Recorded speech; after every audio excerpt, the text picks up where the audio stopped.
Bismillahirrahmanirrahim. Assalamualaikum warahmatullahi wabarakatuh. Hi everyone, we are from Daphne, and in this beautiful day, we want to explain together about discourse analysis on social linguistics.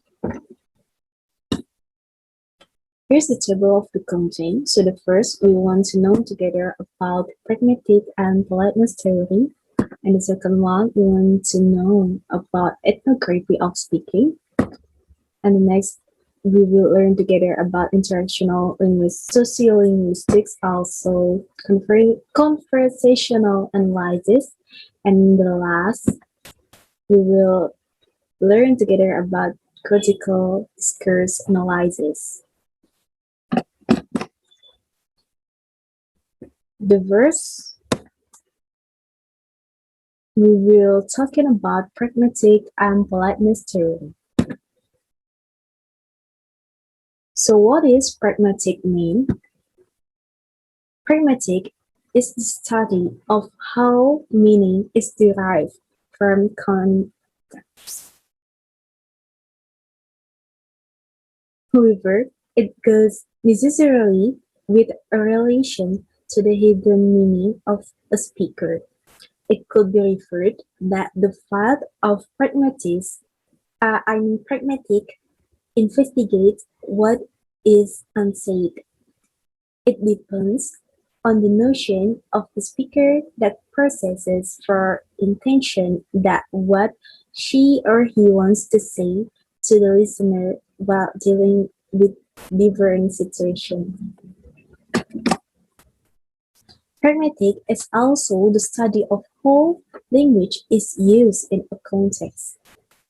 For example, I can hear someone talking.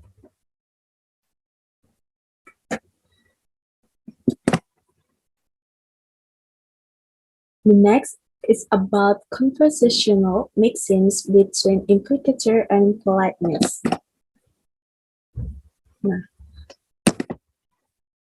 A maxim is a brief statement that contains a little piece of wisdom or a general rule of behavior. 4 kinds of maxim.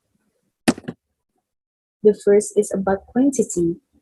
Say as much as but no more than is necessary. The second one is quality. In quality, we do not say what we believe to be false or that for which we lack evidence. And the third is about relation, so it could be relevant to the situational context. And the fourth is about a manner. It can be clear, unambiguous, brave, and orderly. Here's the example of conversational maxims between implicator and politeness. Harry does not like lending the family car to the children. Joyce knows this, but she has just lent their car to their son Dan. Harry said, "Where's the car?" Harry asked to Joyce, "Where's the car?" And Joyce answered, "Dan needed to do some shopping." So,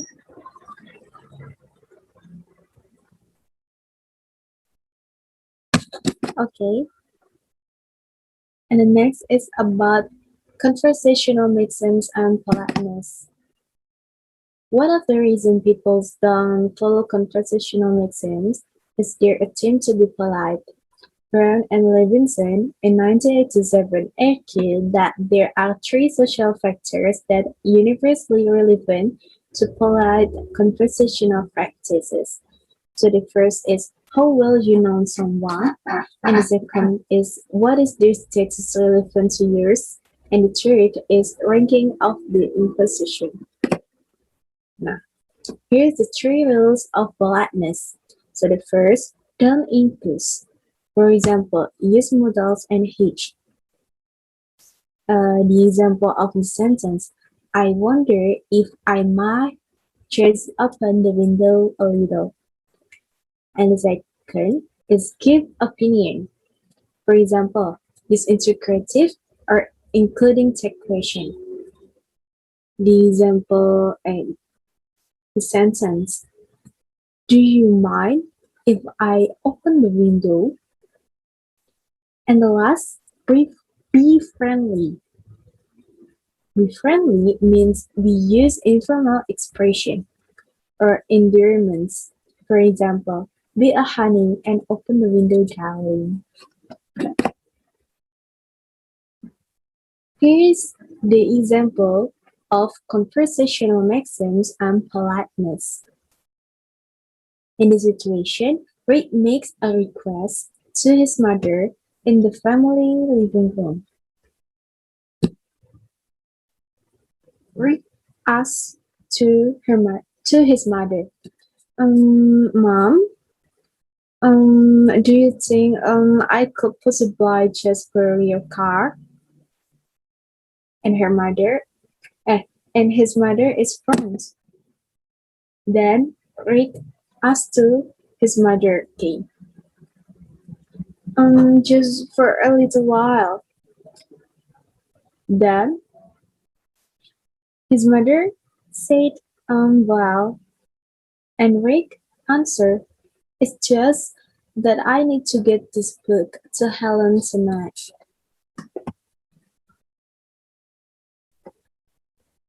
And the last is about social linguistics and politeness. Politeness strategies are not universal, they are social and culture specific. For example, Igbo proverb, Oji isi kota ebuka, ebuga akba. This is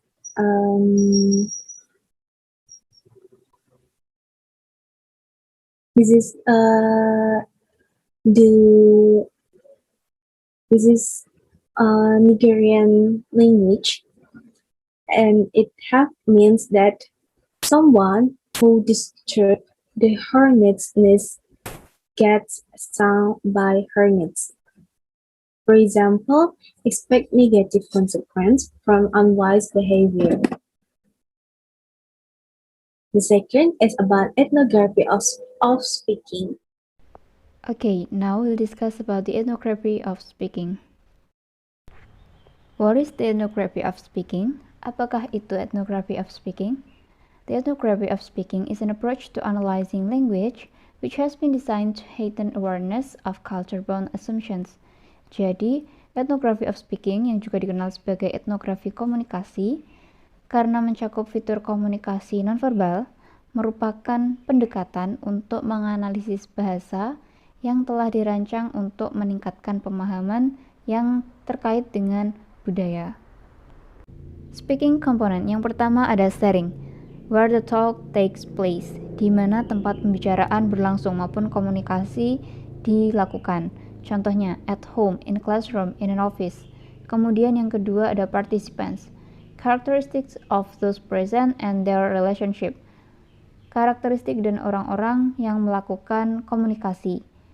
Contohnya, sex, age, social status, role, and role relationship.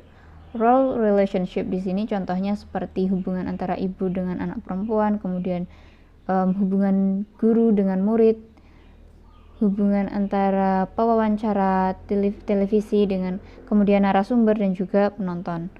Kemudian yang ketiga ada ends or purpose or function. What are the goals and the actual outcomes of the speech? For example, to plan an event, to catch up socially, to teach something. Jadi ends di sini alasan atau tujuan dari suatu percakapan, komunikasi yang dilakukan. Contohnya, komunikasi dilakukan untuk merencanakan suatu acara maupun untuk mengajarkan sesuatu. Bisa juga untuk meminta bantuan kepada orang lain. Nah, ini disebut dengan ends atau purpose of communication, purpose of speaking. And then number 4, act sequence, ordering of speech acts, urutan tindakan maupun urutan tindak tutur. Contohnya di sini percakapan yang dilakukan dalam suatu telepon. Yang pertama dilakukan adalah greetings atau salam, dan yang kedua melakukan percakapan atau komunikasi secara bergiliran, turn taking rules, menggunakan aturan turn taking, dan yang ketiga mengakhiri percakapan di telepon. Nah, urutan-urutan dari salam sampai mengakhiri percakapan di telepon ini merupakan X sequence dalam suatu komunikasi. Kemudian yang kelima, key or emotional tone, yakni nada yang digunakan dalam suatu percakapan, bisa serious, sarcastic, atau jocular, nada bercanda. Nah, yang keenam, instrumentalities, message form, code, or channel, linguistic and non-linguistic tools used to make the speech act possible. Jadi alat linguistik dan non-linguistik yang digunakan dalam berkomunikasi. Bisa saja instrumentalis yang digunakan berupa telepon, bisa juga email maupun surat. And then number 7, norms atau norma, digunakan untuk menafsirkan apa yang sedang terjadi. The common knowledge and shared understanding of the relevant cultural presuppositions, what we need to know to interpret what is going on. Jadi norma ini merupakan pengetahuan umum dan juga pemahaman tentang apa yang dianggap baik maupun tidak baik dalam suatu budaya. Misalnya di sini dalam masyarakat Inggris Barat, jika seseorang menawarkan kepada kita untuk makan agar lebih banyak lagi atau menawarkan makanan yang lebih banyak, kita boleh untuk menolak tawaran tersebut. Bahkan ini dianggap lebih sopan. Number 8, genre or type of event. Genre di sini merupakan jenis acara atau jenis komunikasi yang sedang berlangsung. Contohnya phone call, conversations, business meeting, lesson, interview, atau blog. Kemudian yang ke-9 ada topic. Topic are what people are talking about. Jadi apa yang dibicarakan oleh orang-orang, misalnya liburan, olahraga, social linguistic, and politics. Kemudian yang ke-10 ada rules. Rules for interaction or prescribed orders of speaking, yakni aturan untuk berinteraksi maupun berkomunikasi yang telah ditentukan. Contohnya, who must speak first, siapa yang harus berbicara terlebih dahulu. Who must respond to the celebrant at wedding. Who close a business meeting, siapa yang menutup pertemuan dalam suatu bisnis. Nah, di sini disebut dengan rules. Kemudian yang terakhir ada message content atau isi pesan atau detail spesifik tentang komunikasi. For example, organizing a time for a football match, mengatur waktu untuk pertandingan sepak bola. Kemudian describing how a type works. Kemudian describing how to make rotis. Jadi isi pesan seperti apa yang disampaikan dalam suatu komunikasi. Nah, ini disebut dengan message content. Example, communicative event, a thanking feast. Contohnya di sini ada suatu acara, yakni pesta ucapan terima kasih. Nah, genre-nya feast to repay workers who have donated labor to a building house. Jadi pesta untuk membayar kerja keras pekerja yang telah membangun rumah. Topik di sini negotiable between participants. Kemudian purpose, to acknowledge or balance the work given by presenting food and kava to the appropriate workers. Tujuannya untuk menyeimbangkan pekerjaan yang diberikan dengan menyajikan makanan dan kava kepada pekerja. Kemudian setting atau letak, lokasi. Green village, late afternoon or evening, pada sore atau malam hari. Kemudian key yang digunakan atau komunikasi yang digunakan relatively formal. Jadi percakapan yang digunakan cukup formal. Kemudian participants atau peserta komunikasi. Yang pertama ada senior male host, di sini inisialkan sebagai A. Kemudian ada B, other males from the hosting clan. C, coach elder. Kemudian D, serving preparing males. E, hosting females. F, children from hosting families. G, senior visiting male. H, other visiting males. Kemudian I, visiting females. Dan yang terakhir J, visiting children. Nah, kemudian message form atau bentuk pesan. When everyone has arrived, A atau senior male host tadi makes a short speech thanking the visitors for their work. Jadi, A memberikan pidato ucapan terima kasih kepada para pengunjung atas pekerjaan mereka. Kemudian selanjutnya X sequence atau urutan peristiwa. Yang pertama, A atau senior male host melakukan thank you speech. Kemudian C atau church elder melakukan doa atau prayer. Lalu all clap, semua orang bertepuk tangan. Selanjutnya, a calls on G to take the first cup of kava which is presented to them by D.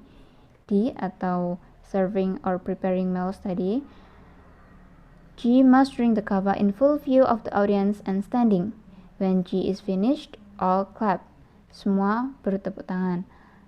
And then A drinks. A atau senior male host tadi minum, kemudian all claps. A calls on members from B and H to drink the kava in relative order of age. Members are entitled to decline or defer for others to go ahead of them. Drinkers may specify how full the cup should be. The default is full. Drinkers other than A and G need not drink in front of the audience but slip back into the shadows and drink and split. Selanjutnya, drinkers must thank D but need not directly thank A. Dan yang terakhir, when the first round is finished, all drinkers are invited to drink again until all the kava runs out. Jadi, peristiwa mulai dari A, thank you speech tadi, sampai when the first round is finished, merupakan urutan peristiwa yang terjadi di dalam pesta tersebut disebut dengan X sequence. Selanjutnya kita akan mempelajari tentang peran peneliti sebagai insiders and outsiders. Baik berperan sebagai insiders maupun outsiders memiliki keuntungan dan juga kelemahan tersendiri. An outsider's evaluation is easy to misinterpret the significance of gesture and utterance. Adapun kelebihan dari seorang outsider, yakni karena kontrasnya aturan interaksi yang mereka kenal dengan yang mereka teliti, maka akan lebih mudah bagi seorang outsider untuk mengidentifikasi cara berbicara maupun aturan interaksi dalam suatu komunitas. Tetapi kelemahannya, mereka bisa saja salah menafsirkan signifikansi yang berbeda tadi. An insider is less likely to influence or alter the normal order of events. Jadi seorang insider maupun peran peneliti sebagai insider cenderung tidak mempengaruhi kegiatan maupun aktivitas normal dari suatu komunitas. Jadi mereka cenderung melakukan aktivitas bagaimana biasanya karena peneliti berasal dari orang dalam maupun insider tadi. An insider may overlook distinctive patterns or rules of speaking and rules of interpretation. Akan tetapi, seorang peneliti yang berperan sebagai insider bisa saja mengabaikan pola maupun aturan berbicara yang berbeda karena mereka cenderung menganggapnya sebagai hal yang lumrah terjadi maupun hal yang cukup biasa di komunitas bahasa mereka. Okay, now I will explain about interactional sociolinguistics. What is interactional sociolinguistics? Interactional sociolinguistics is an approach to discourse analysis that studies how people use language in face-to-face interaction. Specifically, it focuses on how people manage social identities and social activities as they interact. Jadi, sosiolinguistik interaksional adalah pendekatan analisis wacana yang mempelajari bagaimana orang menggunakan bahasa dalam interaksi face-to-face atau tatap muka.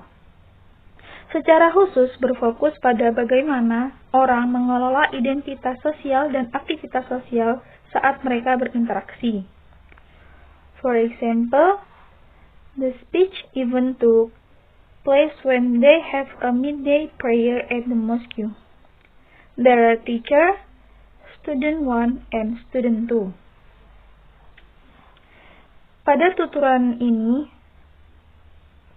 peristiwa terjadi di musola sholat zuhur berjamaah. Tindakan sosial tampak dari tuturan siswa kedua dan siswa pertama, meminimalkan potensi penolakan siswa pertama terhadap tawaran atau perintah dari guru untuk mengerjakan sholat berjamaah.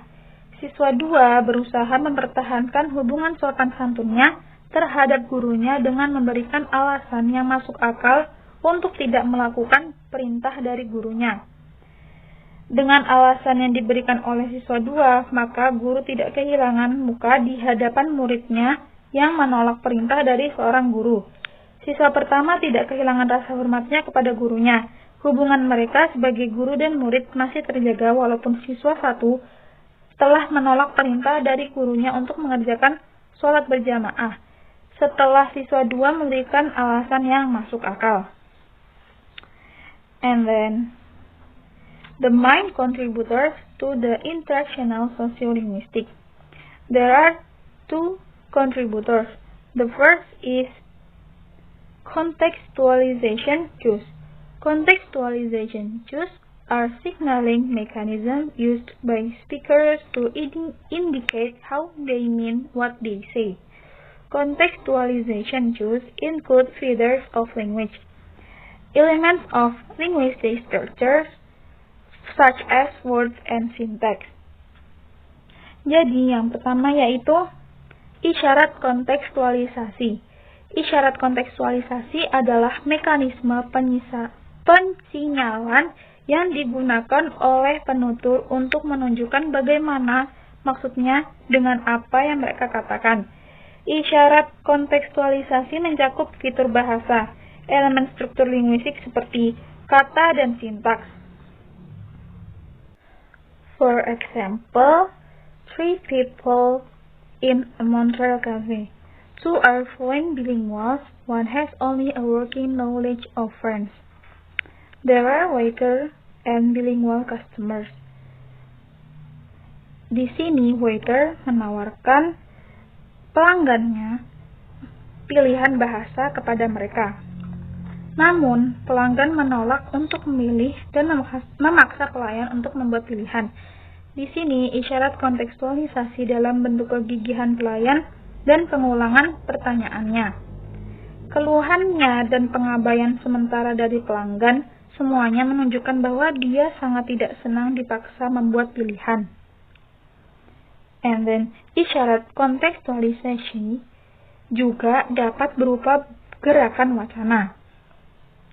Seperti misalnya, perilaku nonverbal seperti ekspresi wajah dengan menganggukkan kepala, menandakan setuju maupun iya. Gerakan tubuh dan diam juga memberikan isyarat kontekstualisasi yang sangat penting yang berharga saat menganalisis sebuah percakapan. And then, next, miscommunication. Miscommunication is possible between any 2 people, but the potential is greater when different sociolinguistic norms are involved. Interactional sociolinguists have made a valuable contribution to identifying potential sources of miscommunication between different sociocultural groups. Yang kedua yaitu miskomunikasi. Miskomunikasi mungkin terjadi antara 2 orang, tetapi potensinya lebih besar ketika norma sosiolinguistik yang berbeda dilibatkan. Ahli sosiolinguistik interactional telah memberikan kontribusi yang berharga untuk mengidentifikasi potensi sumber miskomunikasi antara kelompok sosial budaya yang berbeda. For example, in a British cafeteria, an Indian woman, Rupa, serving behind the counter spread doom and gloom and aroused customer resentment simply because of the way she served the gravy. The customers heard her as peremptorily stating that they should have gravy. Jadi pada contoh nomor 24 ini melibatkan salah tafsir isyarat kontekstualisasinya, dipengaruhi oleh bahasa bahasa ibunya. Variasi bahasa Inggris serupa membuatnya menggunakan tekanan yang kuat dan intonasi yang jatuh pada kata gravy saat menawarkannya kepada pelanggan. Fitur prosodi ini ditafsirkan oleh penutur dialek bahasa Inggris lain sebagai indikator pernyataan daripada tawaran. Isyarat kontekstualisasi salah dibaca karena benturan antara ciri-ciri dialek.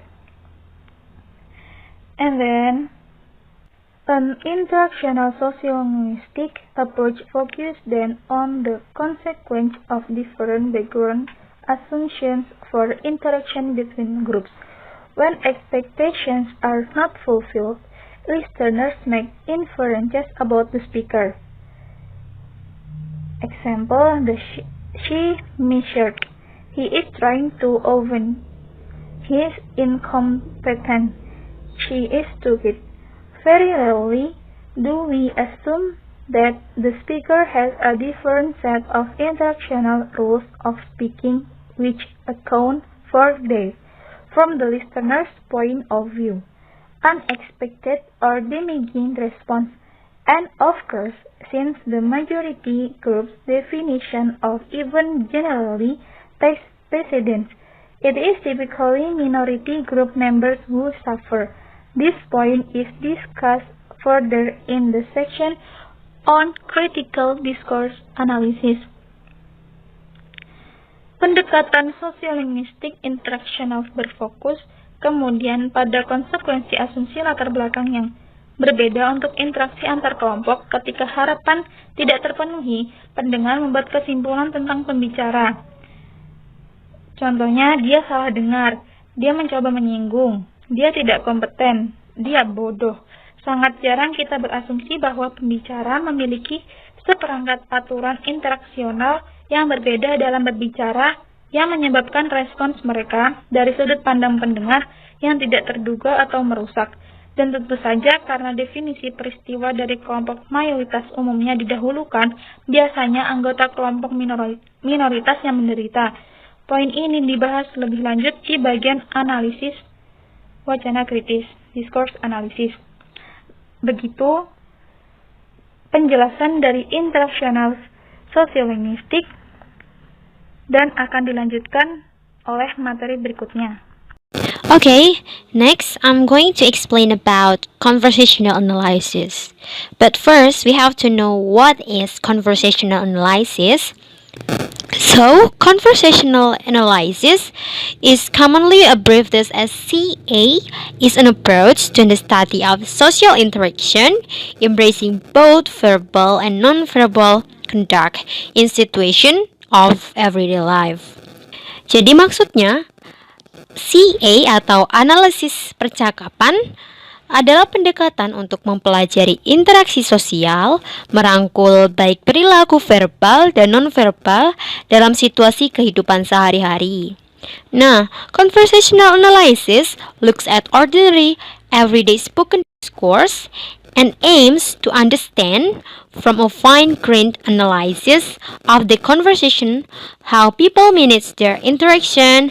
It also looks at how social relations are developed through the use of the spoken discourse.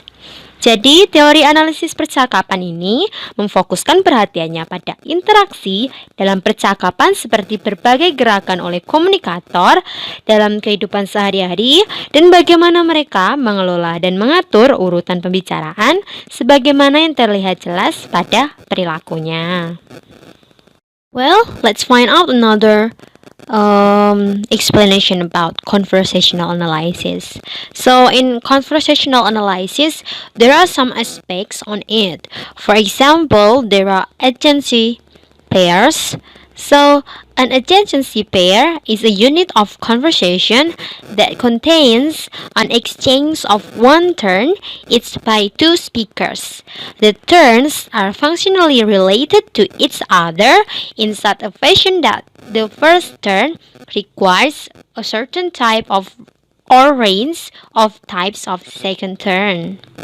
adjacency pairs atau dalam bahasa Indonesia kita menyebutnya dengan pasangan berdampingan. Ini mencakup tentang analisis percakapan yang terdapat dalam hubungan antara ujaran yang satu dengan ujaran yang lainnya. Ujaran beserta responnya tersebut memiliki tata urutan otomatis yang disebut dengan pasangan berdampingan atau adjacency pairs. Nah, sehingga dalam adjacency pairs ini muncul dua istilah, yaitu istilah preferred response dan dispreferred response. Jadi yang dimaksud dengan preferred response adalah respon yang diberikan penutur sesuai dengan apa yang diharapkan oleh penutur. Sedangkan dispreferred response adalah respon yang diberikan penutur tidak sesuai dengan apa yang diharapkan oleh penutur. Nah, di sini ada beberapa contoh dari adjacency pairs. Misalnya di sini yang poin A, "Hi there." Dan yang poin B bilang hi. Next, there are also another example. "See you later." Ciao. And then, "What page are you on?" 33. And then last, "Wanna come out for dinner tonight?" Yeah, thanks. That would be nice. Jadi kita bisa lihat dari percakapan di atas itu ada response yang preferred and dispreferred. Contohnya yang pertama itu greeting ya. Greeting. Terus yang kedua juga termasuk greeting. Terus yang C, "What page are you on?" Itu tentang questions. Question di sini bisa bentuknya itu dalam preferred or dispreferred. Tapi dalam contoh itu penjawab atau pendengar itu menjawab dengan expected answer atau dijawab dengan sesuai yang diharapkan oleh penanya. Umpamanya kalau yang penanya bilang "What page are you on?" terus yang pendengar bilangnya "I don't know," berarti kayak itu dispreferred atau jawabannya tidak sesuai dengan harapan yang diharapkan oleh pembicara. Kemudian yang D, "Wanna come out for dinner tonight?" Wah, ini dari ada kata wanna come up. Jadi ini seperti invite atau invitation.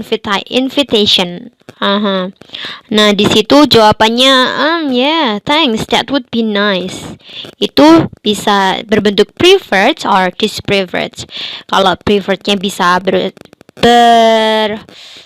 bisa berbentuk acceptance atau refusal. Tapi berhubung di contoh tersebut yang B bilang yeah, thanks, that would be nice. Jadi secara nggak langsung dia menerima atau dalam bentuk acceptance.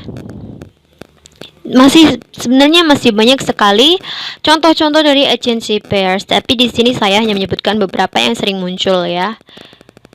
Yang pertama itu request, over invites, assessment, questions, acceptance, and then complement. Kalau complement itu bisa dalam bentuk acceptance or refusal. Juga bisa dalam bentuk complaint. Complaint itu bisa dalam bentuk apology ataupun tidak mau apology atau non apology. Jadi mau minta maaf ataupun tidak minta maaf. Okay, next let's talk about conversational feedback. So, conversational feedback shows how the listener responds to what is talking about by the speaker. Feedback can be done both verbally or non-verbally with signaling response. Feedback shows how the listener responds to what is talking about by the speaker. Feedback can be done both verbally or non-verbally with signaling response. Nah, melihat dari pengertian tersebut, dapat kita tarik kesimpulan ya, kalau feedback atau conversational feedback itu adalah pesan balik yang kita harapkan dari pendengar. Jadi saat kita berkomunikasi dengan orang lain, pasti kita mengharapkan feedback dari mereka atau pesan balik yang telah kita ucapkan tadi saat melakukan conversation bersama dia. Nah, feedback di sini saya akan memberikan contoh. Di sini ada percakapan antara Dom and Dad. Mereka ini lagi berkomunikasi lewat telepon. Nah, Dominic, age 7, is phoning his parents to say he is about to be driven home by his horse. Jadi di sini Dominic berumur 7 tahun sedang menelpon orang tuanya, mau bilang kalau dia itu lagi dalam perjalanan pulang sama pengasuhnya. Nah, di sini yang pertama percakapannya ring, phone-nya berbunyi. Yang pertama, Dad. Hello, Oxford 9128392. Dad. Oh, Dom, I'm coming home in 10 minutes. You're coming home in 10 minutes? Yeah. Oh, good boy. Have you enjoyed yourself? Yeah. Good. Very nice. Are you still there, Dom? Alright then, Pat. We'll be waiting on you, alright? Yeah, bye. Bye. Dapat kita ketahui dari contoh tersebut, di situ Dominic itu masih berumur 7 tahun. Jadi masih kecil ya. Dia itu belum terbiasa dengan yang namanya berkomunikasi lewat telepon. Jadi dalam percakapan tersebut dia itu tidak melakukan opening. Biasanya kalau opening itu misalnya greeting, "Hi Dad." Terus bisa juga "How are you Dad?" kayak gitu. Tadi ya di sini langsung bilang Dad, terus gitu langsung bilang kalau dia mau udah di perjalanan lagi jalan ke rumah gitu. Terus di sini dia juga tidak terlalu memberi feedback kepada ayahnya gitu. Bisa kita lihat di poin 12 saat ayahnya bilang, "Are you still there, Dom?" Dia jawabnya, Kalau samanya ayahnya tidak bilang, "Are you still there, Dom?" Dia itu bahkan diam terus. Jadi di sini kelihatan feedback atau umpan balik yang ada dalam percakapan ini itu tidak sebanding karena usia si Dom itu juga masih kecil. Jadi maklum apabila conversationalnya, percakapannya tidak sekompleks orang dewasa yang lakukan seperti itu. Well, dengan kata lain, ya seperti yang telah saya jelaskan tadi, feedback atau umpan balik merupakan langkah di mana kita itu memberi umpan balik bahwa kita peduli terhadap suatu pembicaraan orang tersebut yang memberikan informasi kepada kita. Jadi pesan yang dikirim tadi memberikan reaksi kepada orang tersebut. Seperti itu. Okay, next ada interruption and overlapping. So interruption is a violation in conversation. That is, the second speaker prevents the first speaker from finishing his or her words. Interruption is not only a matter of violation in conversation, but also the individual's rights. Jadi, interruption atau interupsi adalah pelanggaran dalam percakapan. Artinya, saat seseorang atau beberapa orang melakukan conversation atau percakapan, ada pembicara kedua yang mencegah pembicara pertama untuk menyelesaikan kata-katanya atau disela oleh pembicara yang lainnya. Begitu intinya. Nah, interupsi di sini tuh bukan hanya soal melanggar dalam hal percakapan ya, tapi juga bisa melanggar hak individu dalam berbicara. Nah, di sini juga ada istilah overlap. Jadi overlap is an act of interruption whereby two voices are heard at the same time. So the words from second speakers overlaps with the last or part of the first speaker. Intinya di sini overlap itu adalah tindakan interupsi di mana dua suara didengar pada saat bersamaan. Jadi misalnya ada dua orang, A sama B. A sama B itu lagi melakukan percakapan, conversation biasa. Tiba-tiba yang A itu mau bilang, "Kamu udah makan?" Terus yang B bilang, bilang juga pas ngomong barengan gitu loh. Ngomongnya itu tanyanya barengan atau saat bersamaan. Yang A ngomong kamu udah makan, yang B juga ngomong bareng. Kamu gimana tadi? Udah kesana apa belum? Kayak gitu. Itu namanya overlap atau ngomongnya secara bersamaan. Di video ini saya memberikan contoh interruption ya. Karena tadi saya secara eksplisit memberikan contoh overlap. Jadi saya pikir overlap itu contohnya banyak kita ketemui dalam kehidupan sehari-hari. Interruption juga begitu. Nah, di sini interruption contohnya misalnya di sini ada KI, ES ya pelaku pembicaranya di sini. Di sini KI bilang, "What do you mean by beyond the authority?" And then AS bilang, "But don't accuse FBI." But and then KI said, "What do you mean by beyond the authority?" Nah, kita bisa lihat ya di sini, ini ada translatannya Indonesia juga. Bisa kita lihat ya di sini bahwa KI itu menyela pembicaraan dari ES. Di sini ES tuh masih mau bilang, tapi jangan-jangan dituduh FBI-nya macam-macam. Tapi itu dia masih mau bilang, mau bicara lebih lanjut. Tapi yang KI itu menyela pembicaraan dari ES. Nah, jadi ini KI itu melanggar atau melakukan interruption dalam conversation ini. Begitu. Jadi itu beberapa aspek dalam conversational analysis. But actually, there are some other of conversational analysis aspect, but in this books it only say that there are 3 aspects. So maybe in the another video I would like to explain the another aspects. Okay, next, the explanation about critical discourse analysis will be presented by Putri Melinia. Okay, thank you. Okay, Bismillahirrahmanirrahim. My name is Putri Melinia, and now I will explain about critical discourse analysis atau yang biasa disebut analisis wacana kritis. Yang pertama yaitu what is critical discourse?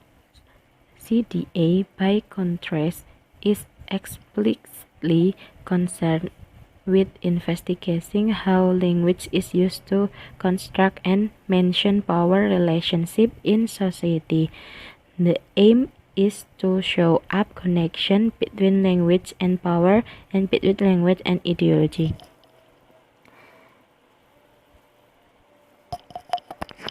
Jadi di sini CDA itu mendeskripsikan wacana dalam bab ini terutama dalam sikap analisis yang dapat diprediksi secara terang-terangan atau secara kritis.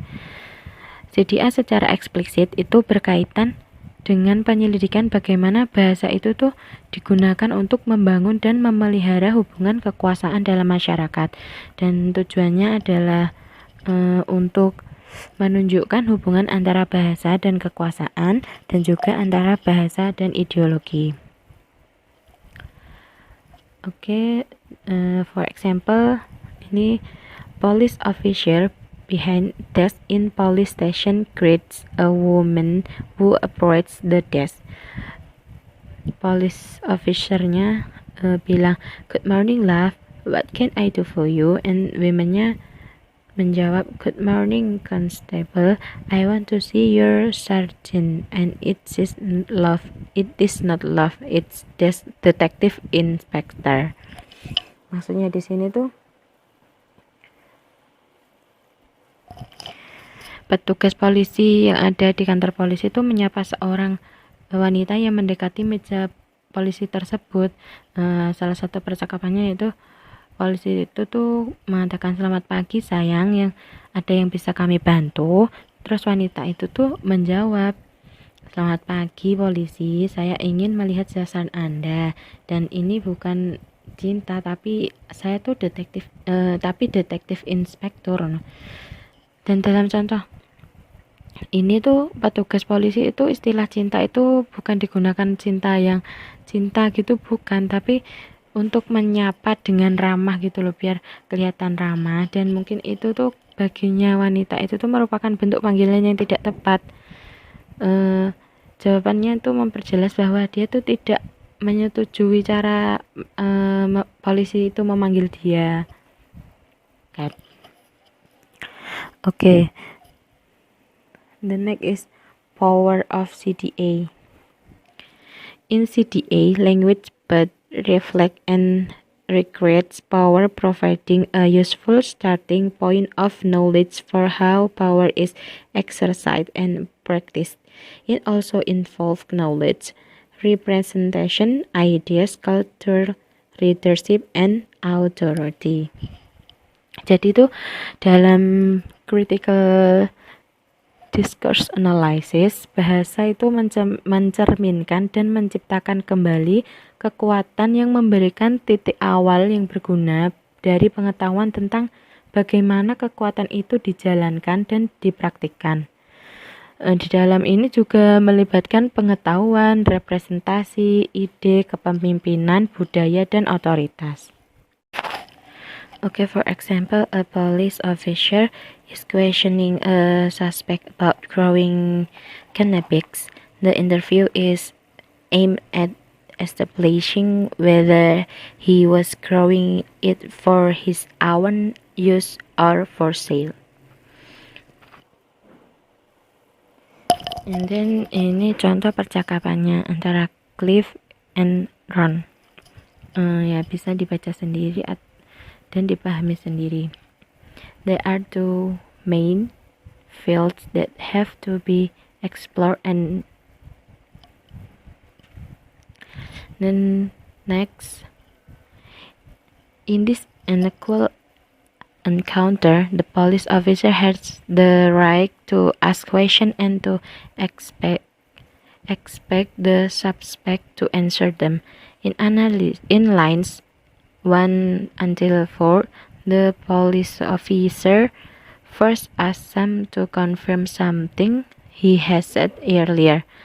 Is that right? In line 2, and then isn't that what you said, Sam? In line 4, Sam is not given a chance to respond to the first request for confirmation before the second proposition and request for confirmation are put to him.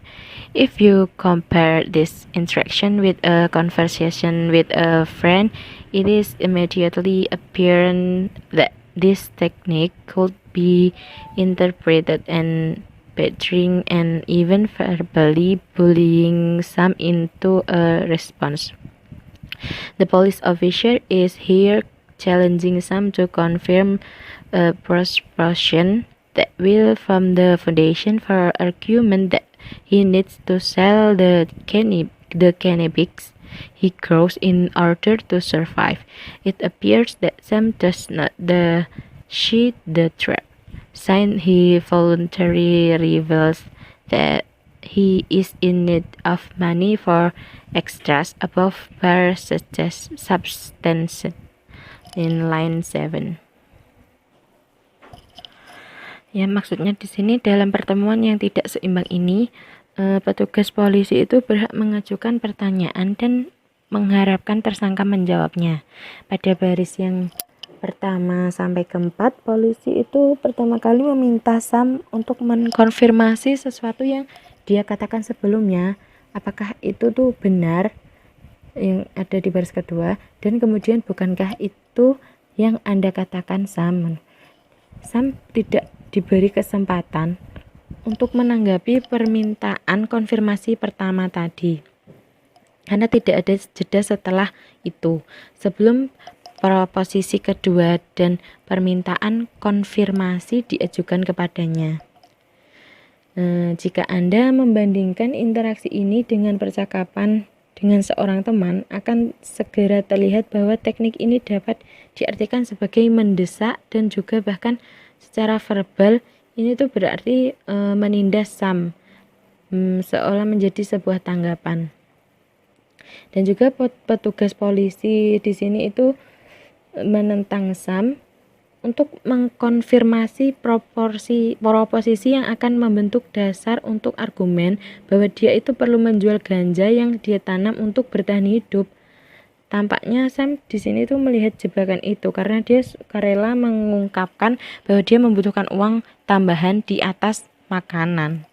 Seperti itu. And then the next is ideology of CDA.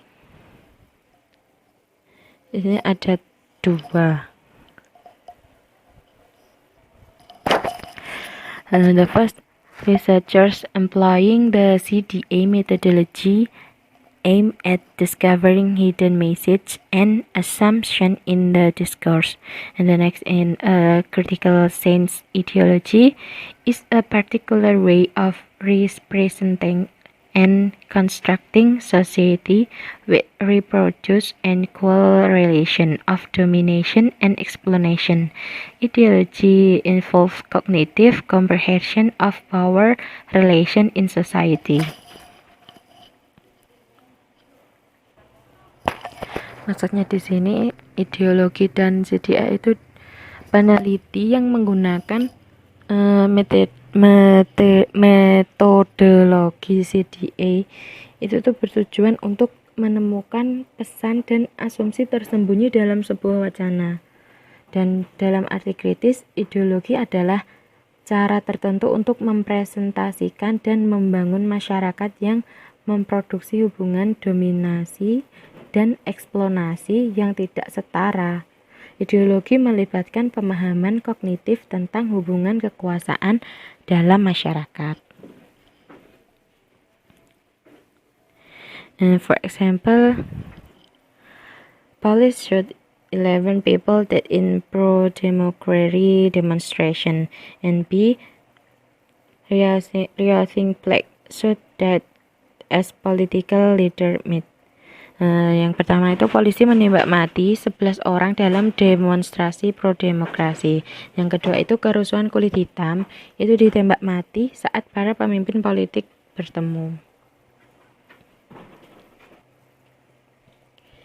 The use of an active construction in A and the identification of the agent as the police conveys a very different impression from the passive construction in B.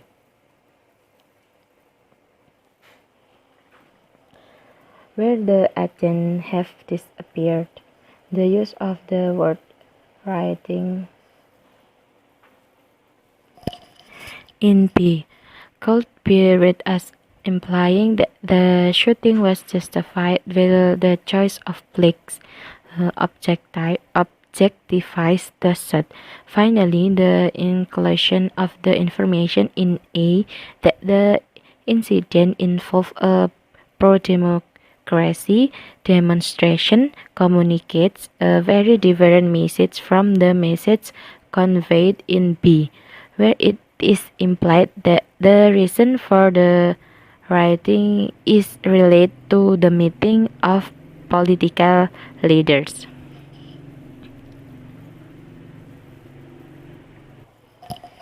Maksudnya di sini itu penggunaan konstruksi aktif di yang A dan identifikasi agen sebagai polisi memberikan kesan yang sangat berbeda dari konstruksi pasif yang ada di bagian B, di mana agen itu menghilang.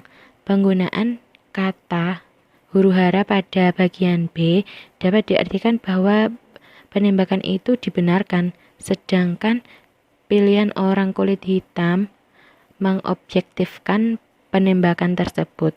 Akhirnya dimasukkannya informasi dalam yang A bahwa peristiwa yang melibatkan demonstrasi pro-demokrasi mengomunikasikan pesan yang sangat berbeda dari pesan yang disampaikan dalam yang B itu, di mana tersirat bahwa alasan kerusuhan terkait dengan pertemuan politik. Seperti itu. Okay, I think enough for me, and thank you for your attention. And the last I say, wassalamualaikum warahmatullahi wabarakatuh.